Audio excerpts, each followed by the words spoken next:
seems Alderman Bierstan has made this ruin his longhouse.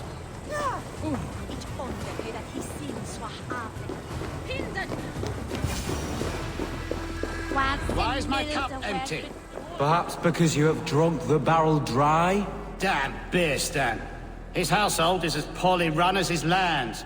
Lord, Ah, a heroic-looking Dane in our midst.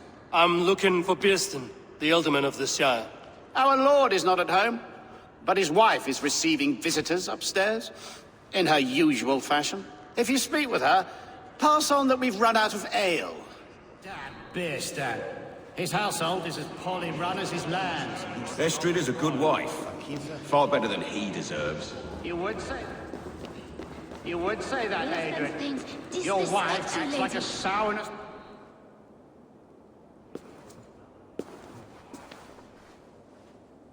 You! Gods will come at one cry from me! Sheathe your blade, lady. I'm Eivor of the Raven clan, here at your husband's request. Another Dane.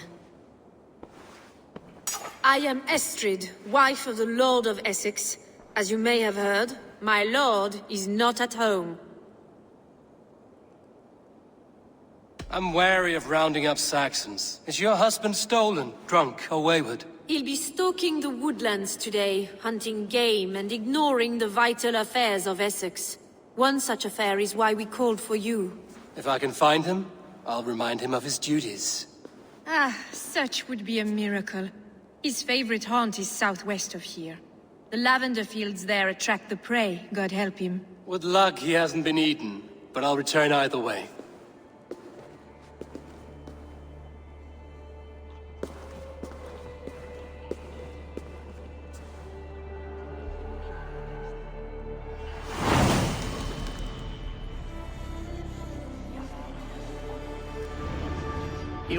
Patience is a godly virtue, Adred. Even the saints retire away. Even the saints retire waiting for their stand to happen.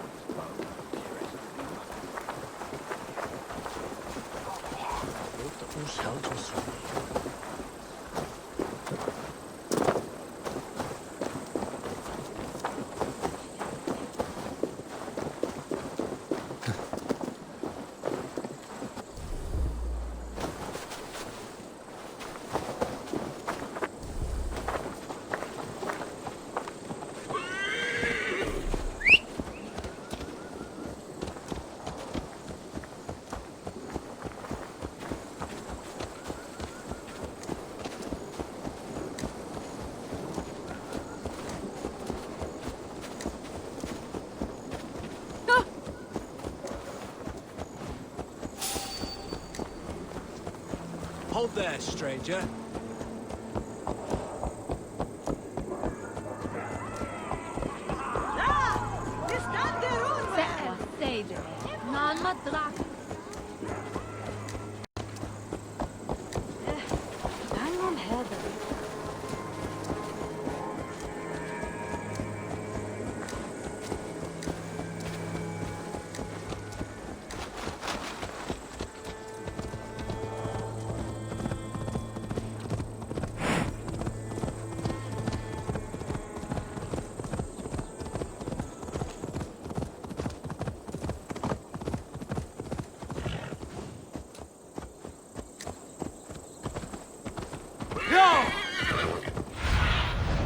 What do you see?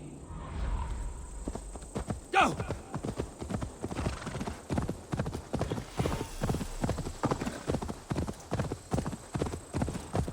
Hunting is a fine sport, but I hope the alderman has not become the prey. No good comes from a camp this bloody. They were caught off guard as they supped.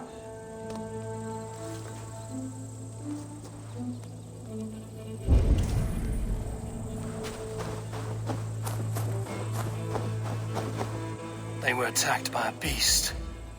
Something strong enough to kill the horse.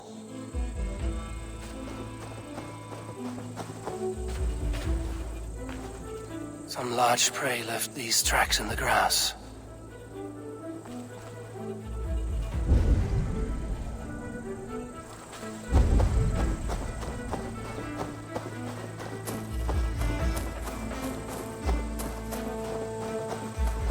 remains of the hunting party. This one was savaged by a large animal. The hunters were prey to a large beast or two. I can only hope that Björsten still lives.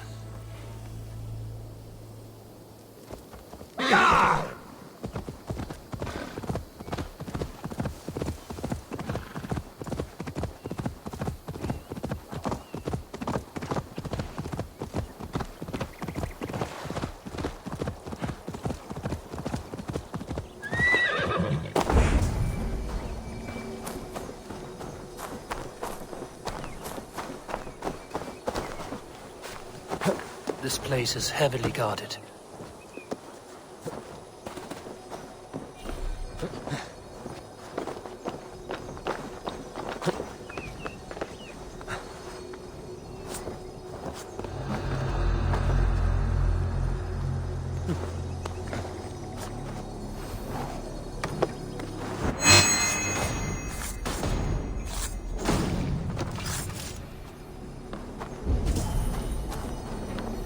Side must be barred.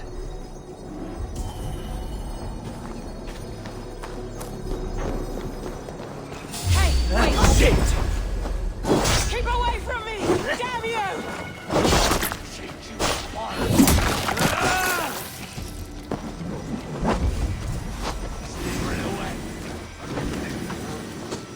Stop and die!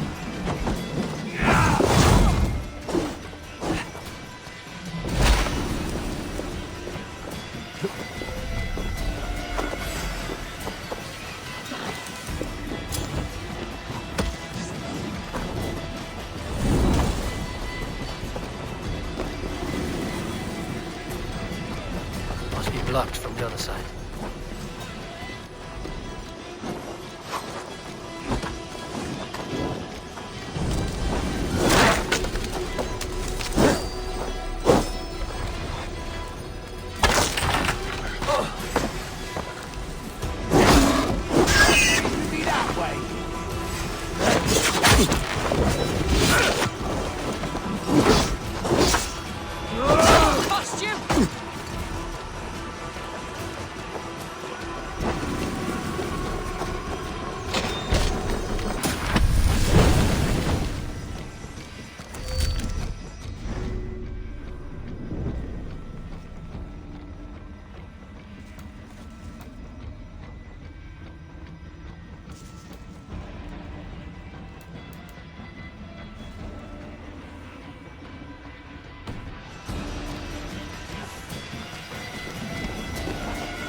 Time's up!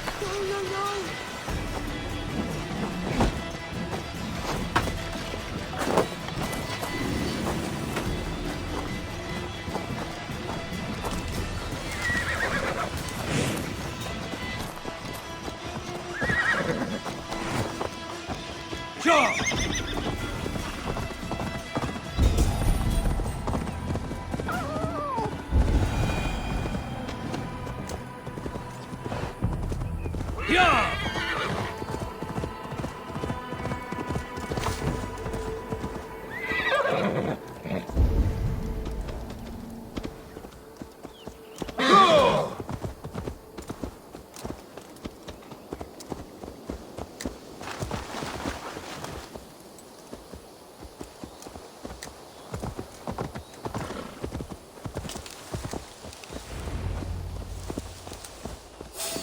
Björsten? Ready your weapon, or accept your fate as a feast for bears. Against the blood coursing.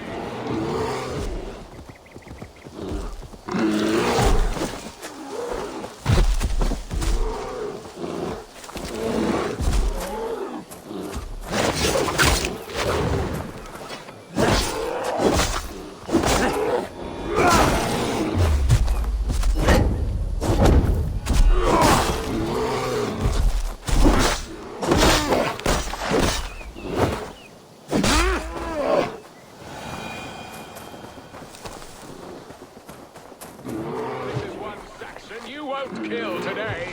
Ha! Your weapon strikes true.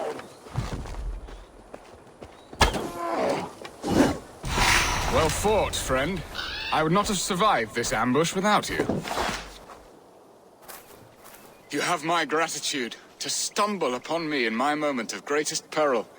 Perhaps you were God-sent. I'm Estrid sent. Your wife and the Thanes of Essex both want your balls on a blacksmith's anvil. When do they not? You could return and report that the savage claw took me. Poor Beerstan, his exit pursued by a bear. And make the beast Lord of Essex in your stead. No doubt my Estrid would prefer his velvet paws to my calloused hands. So, who are you? A sellsword? I am Eivor of the Raven clan. You hinted at an alliance for the loan of my unique talents. Blood, yes.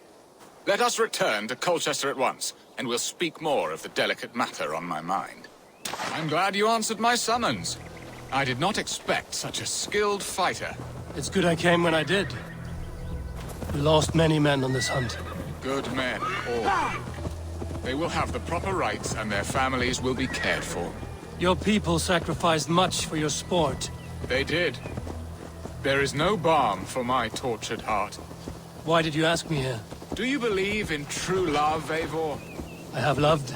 But have you truly? Has a longing burned in your breast, a sweet, lingering pain, paralyzing you with its sting? There's pain enough in battle. I do not seek it out in love. I long for it. The thrill of a fight softly won. My wife Estrid lacks fire. She is a fish out of water, cold and dead. She showed great passion when I met her, keeping your Thanes in check. Oh, they love her, it is true. Some with too much devotion. And I have not been a good and attentive husband. I have always been a plucked goose in matters of love. And a piss-poor ruler to Best boot. raise my hood. One must be the hand that steers the ship, Easton. My hand would rather tug the catgut of a well-crafted bow. My eyes narrowing at the sight of prey. Aye, a crown sits heavy on the head. Then let us run wild and free in the woods as the wolves do. Live on our wits, prowl and stalk and feast. You have a romantic way about you, Biston. Do not fret. My guards will not worry you when we are together. You mismark me if you think I'm capable of worry. Have you built your city in the ruins of another? No, these builders are lost to the annals of time. Far advanced of the Saxon hovels of Wattle and Daub. I have ambition to build a great palace myself, with mosaics and balmy courtyards. What stops you? That which stops all but the most creative minds. Coin, imagination, talent. And your people? Is Essex happy? That is a question I never really ponder. I suppose they are. I hope they are. Alfred believes I rule like a chickless hen, flapping and squawking over nothing but the farmer's dinner. He interferes. No, he disapproves. Is that not infinitely worse? But look, we are nearing my hall. I must face the wolves at my door before we discuss your favor to Essex, Abel. It may be... Ready to help me fend off the spears of their displeasure? Let them speak their woes. I'll advise you if I can. Who is this owl, Beerston, that twitters in your ear? An advisor, nothing more. Here to help Essex navigate her brewing storms. Now, my dear brethren, Adrid, perhaps you will start us off. What troubles you? You're a disgrace, Beerstan. Couldn't get a sow pissed in an alehouse. Alfred's men are crawling all over Essex. King Alfred, yes. Though it is within his right, the constant presence of his men is certainly an issue. When the months are coldest, the mistletoe is full grown, cloaked in her winter strength. Meaning that we should weather this? Stay strong? Yes, that's it. Not bend in the wind like stalks of wheat. And you, Wyatt, what do you say? Your preparations for the Lammas festival. How can you think of spending so much coin when your people are starving?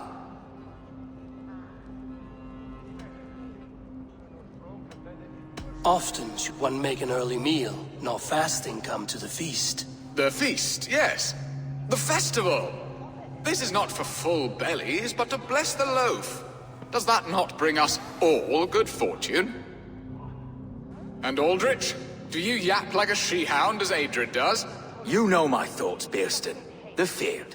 How can we give men to Alfred for his wars when our harvest suffers day by day?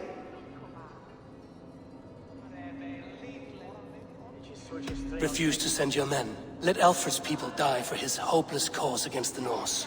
Then we refuse. Refuse our king? Has madness taken your wits, Bearston? There.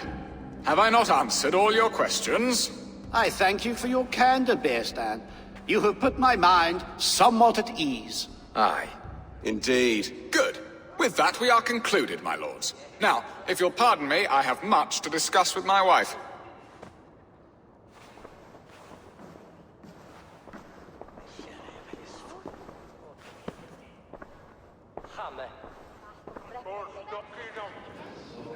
That ceased their prattling. A fine outcome, Abel. The very soul of battles. A firm hand is all you need, Bearston. Whether on your hunting bow or on your helm. All this talk of hunting makes me long for the woods. Your wife awaits, Bearston. Aren't you worried some other man will drench your sheets with his sweat? Ha! She does as she must. As do I. But you will discover this soon enough. You have done the impossible, Dane. Returned my errant gander to his coop. My pettish love. Such a stormy countenance clouds the sun of my return. Your thanes drank the ale the abbot gifted us. All of it. Now that is a tragedy my heart will not easily overcome. If he looked at me with the same affection he shows for hunting deer, our marriage might have survived. I notice your love has gone sour. Was it fresher than this? There is so little difference between love and hate. It's difficult to say where the sourness comes from. So, what do you need of me? Our affairs are more of heart than of state, Eivor. What little passion there was between us faded into bickering long ago. We would have our freedom, Eivor. I from my wife, and my wife from Essex. I'm too sharp a weapon for so soft a task. Why not part and be done with it? Oh, were I a Dane, and divorce as simple as a slit throat. But it's not so easy as that. Then what is stopping you? Your King Alfred? Ours was not a union of love, but necessity. Decreed by Alfred's father to strengthen ties with Francia. Not easily broken. Explain yourselves, clear and plain, and I will do it. The poetry here is mind mud. We had a plan, a simple plan. A woman lost and a woman found. Some time ago, we paid a Dane to kidnap me and ferry me safely to Francia. As you can see, he did not deliver. He was certainly thorough in other regards. Some Norse can be quick to take coin and slow to earn it. If I give my word, it is not broken. Could we try the kidnap again? Much of the planning is done. It would only take a more trustworthy overseer. It should be a bold venture if we do. Loud and brash and seen by all. During our Llamas festival, merry peasants and guards with wandering eyes. Your return to Francia would need a swift ship, with a captain ready to leave England. We could ask him. I would have thought his steed and seamen spent. Come find me in the market, Eivor. Our unwelcome guests require food and ale to soften their anger. My wife is a gracious and attentive host, Eivor. The only thing that keeps my braying thanes at bay. And the woman found? A darling Maybud, Ulvida, my childhood sweetheart. I left her 20 years ago in Malden to marry my prickled pear. 20 years? Can an ember so cold be reignited? We can hope. You must fan the flame. Find her, bring her to my lakeside cottage, and light a bonfire there. I will know to come. I believe she lived in the last house in Malden. A small, sweet place where fond memories were made. I will do as you both ask, and ask Freya for success in this love game. Good luck in your endeavors, Eivor. I pray you find my Alvida with a fair face and a yearning heart. Now, should I look for Alvida first, or meet with Estrid at the marketplace? She will remember me, won't she? Yet what if she's married already? Or buried in a cold clay earth? No, I must...